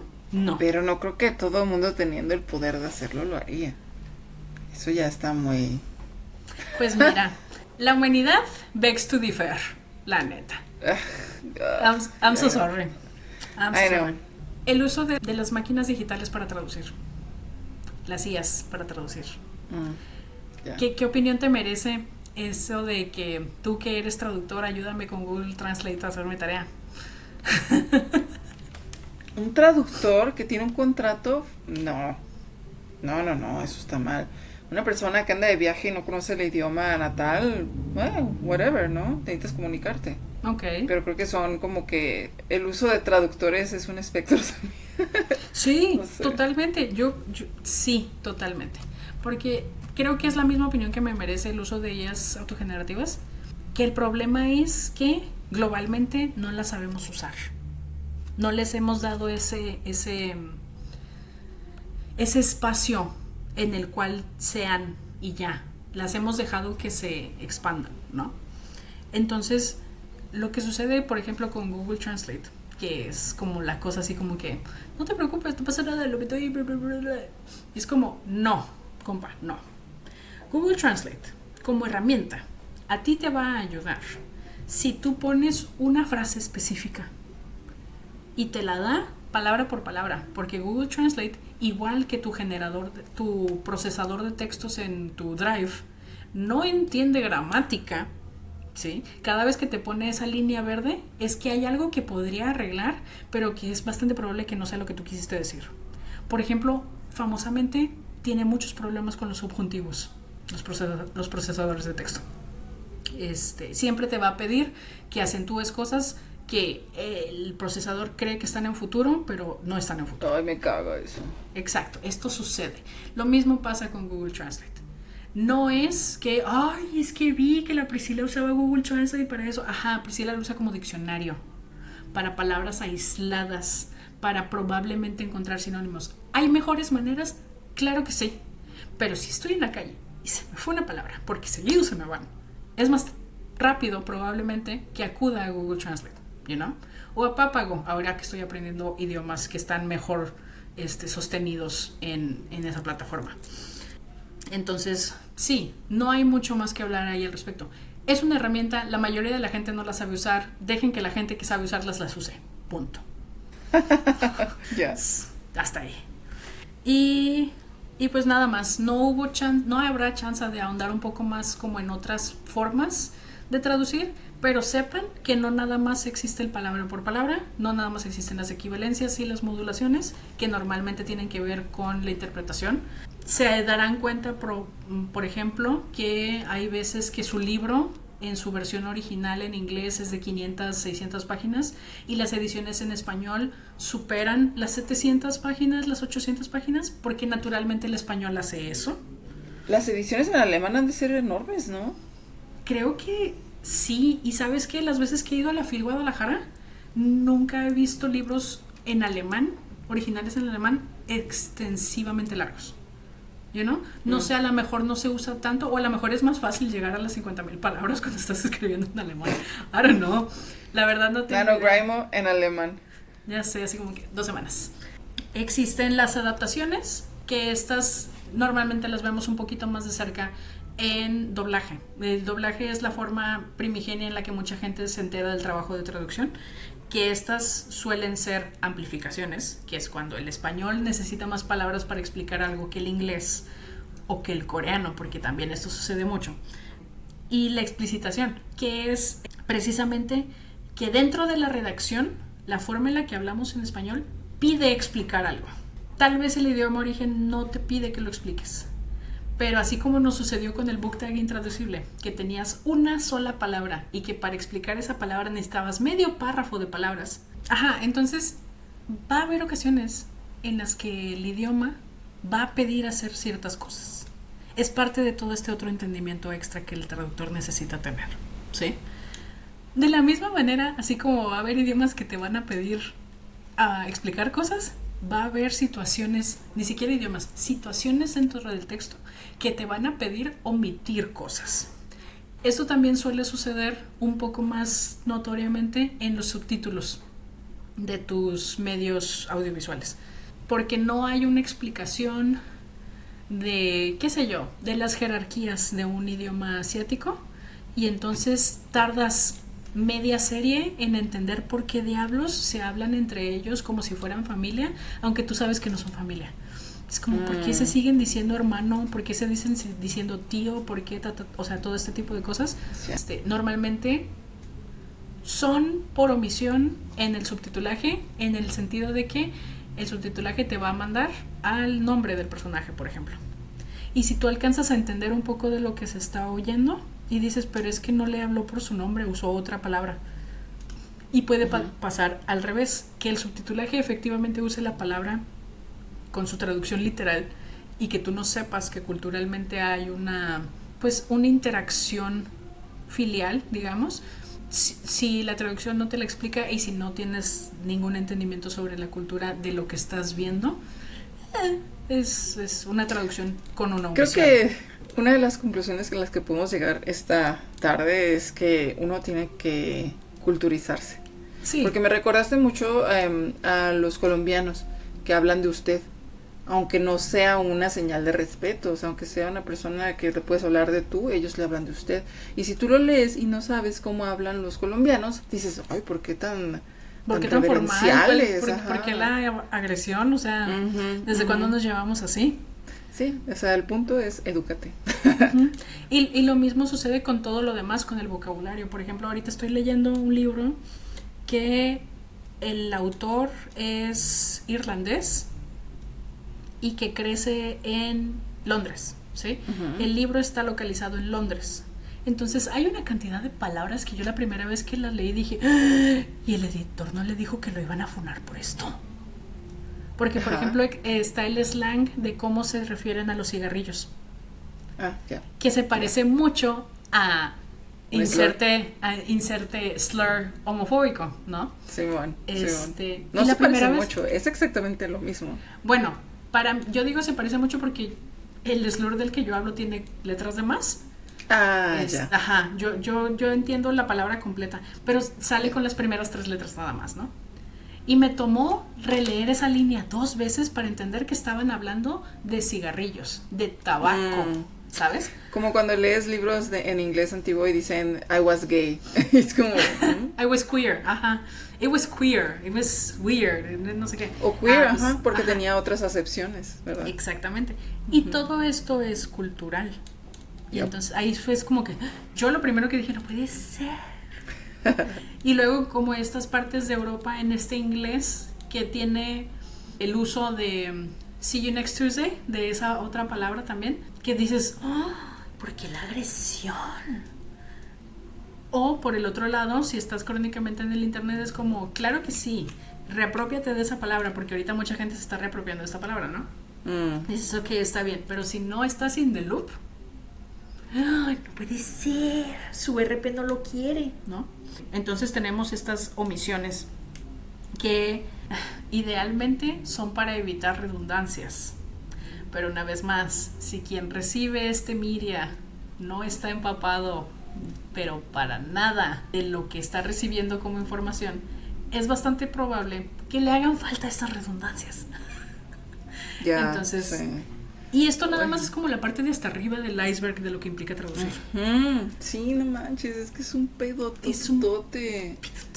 Por eso existe una carrera universitaria y educación continua y posgrados para esto. Por eso no es nada más así como que, es que vivo en la frontera, hablo 2 idiomas, o mis papás viajaban un chingo, hablo 3, 4 idiomas y los entiendo decentemente bien. Y también como lector es como, o sea, siento que no es tan fácil decir, esta es una mala traducción, esta es una buena traducción. No, porque a lo mejor son trabajos sumamente distintos.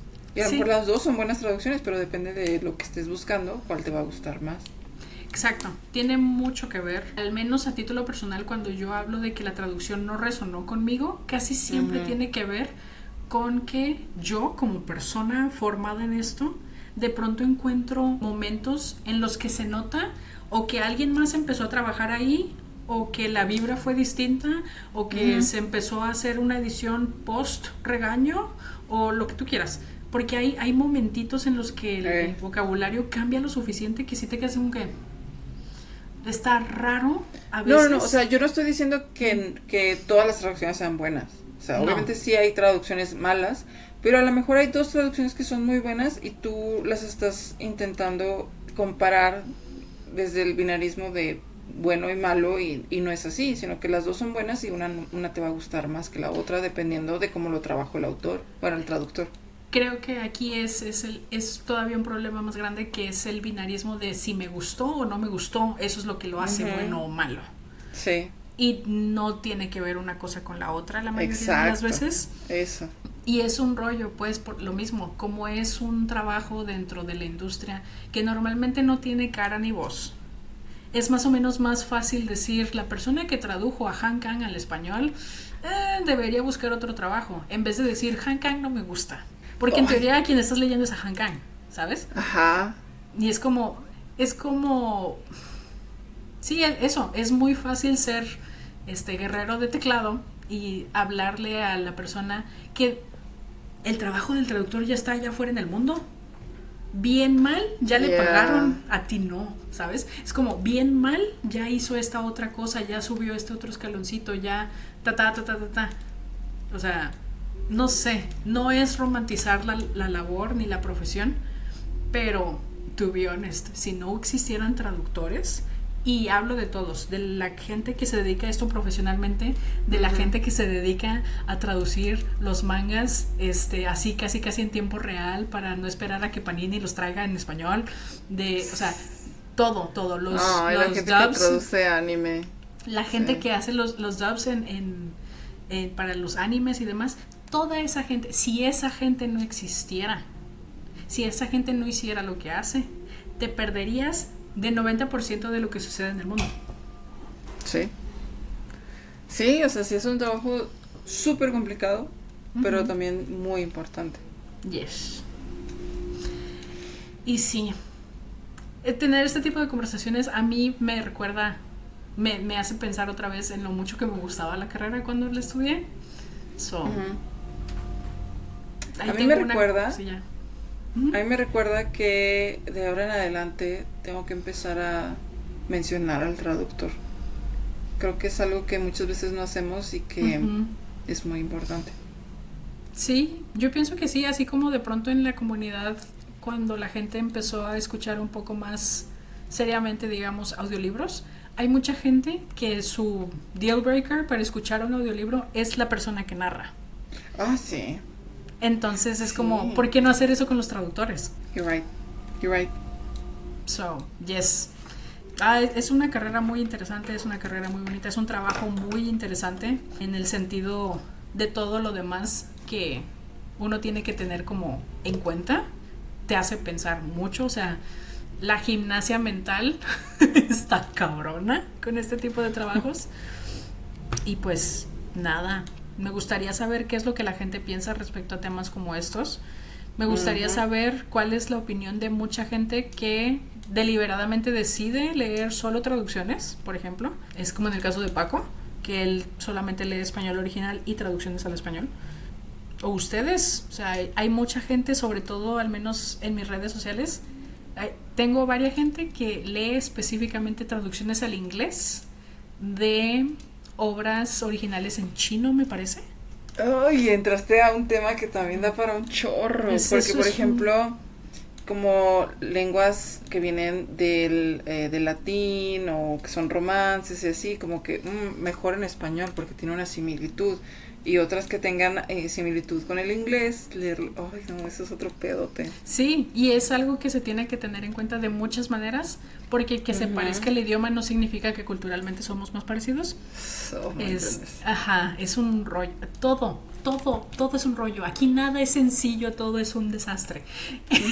Y es lo que hace esto tan interesante, la verdad, es lo que lo hace tan, pues no sé, hace que se puedan tener estas enormes conversaciones al respecto.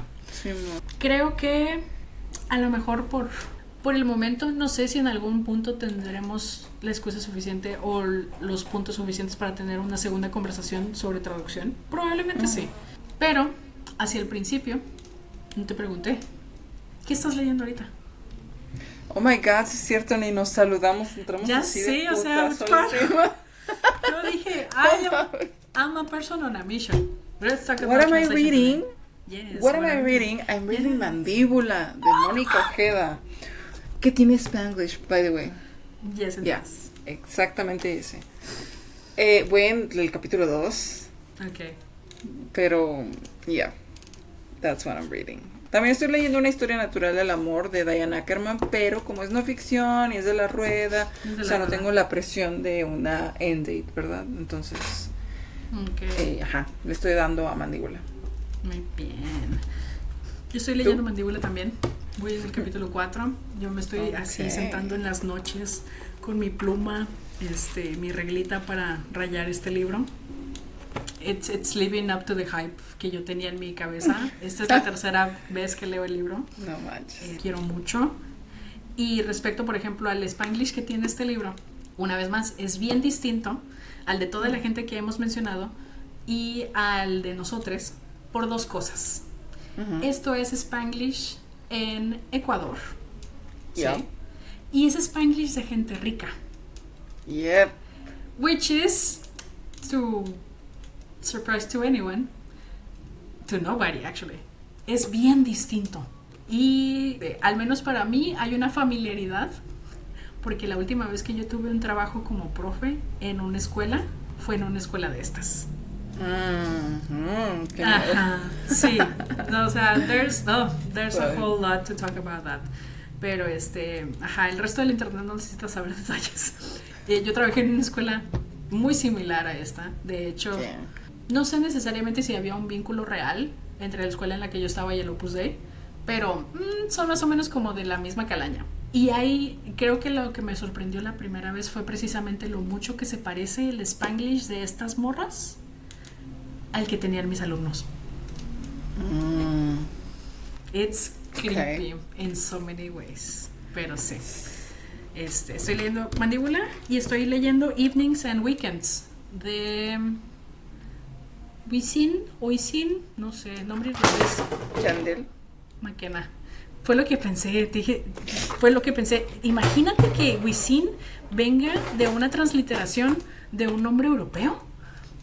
What the fuck? Which Ay. Tendría toda la lógica del mundo con la forma en la que muchos nombres llegaron a Centroamérica y a Latinoamérica en general.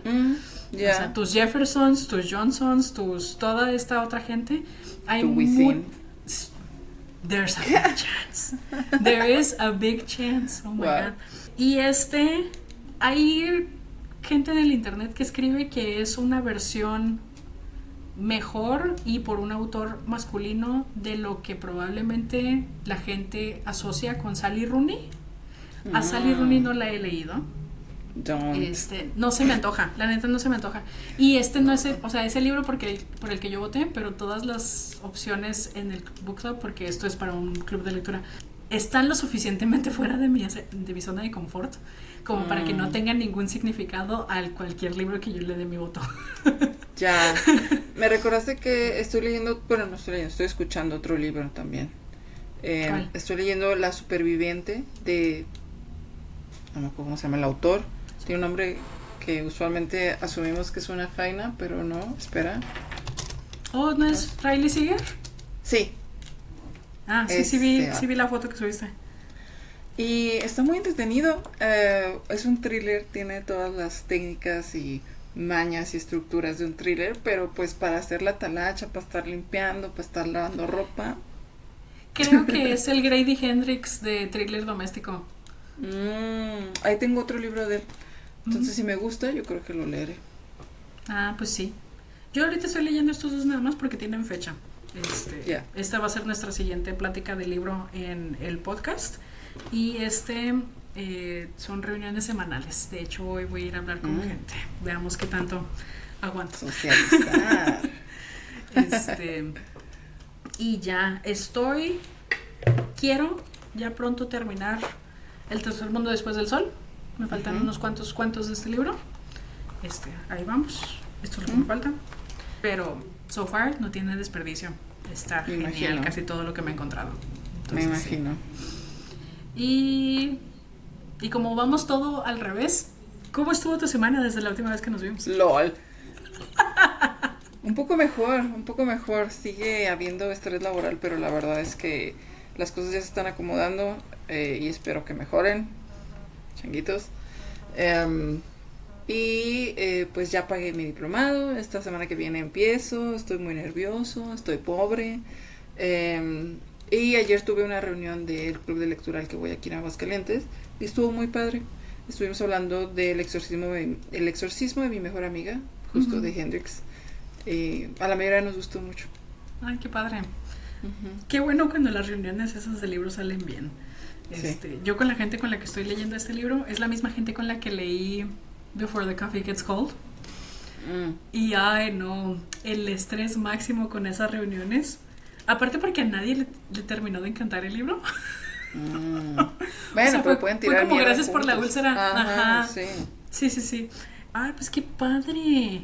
Yo inicio mi taller de lectura y escritura de Octavia Butler la próxima semana también. La próxima, el 13 empiezo. Me emociona esto. Sí, yo también estoy emocionado. Ay, no. Y de lo demás, ha estado lloviendo un chingo en Mochis, entonces he tenido a los gatijos aquí adentro en la casa.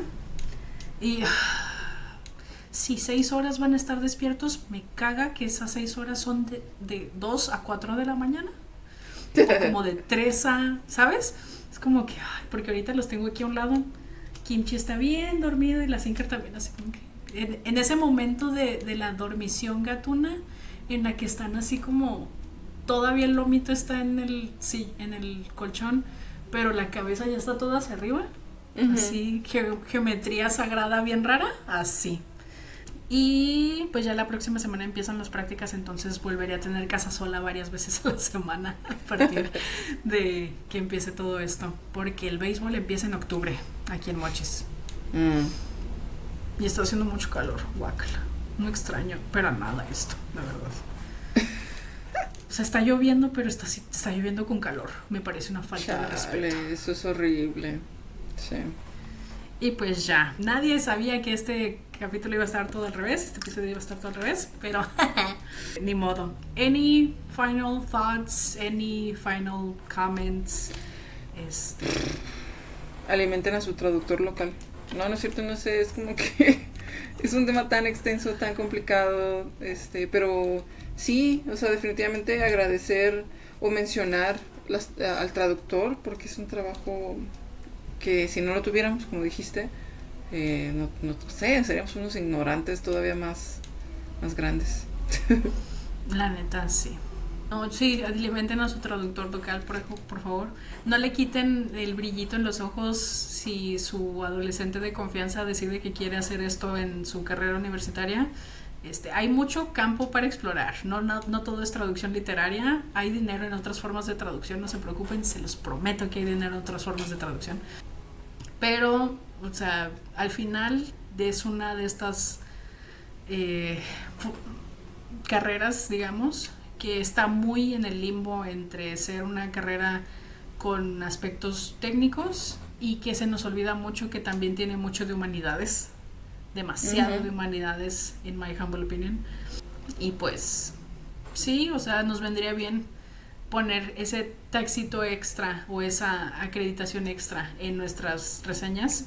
Y nombrar a esta gente que, no sé, a lo mejor sería bueno también tener en cuenta las labores extras que nosotros no alcanzamos a ver, porque es trabajo de ellos que no necesitemos verlas.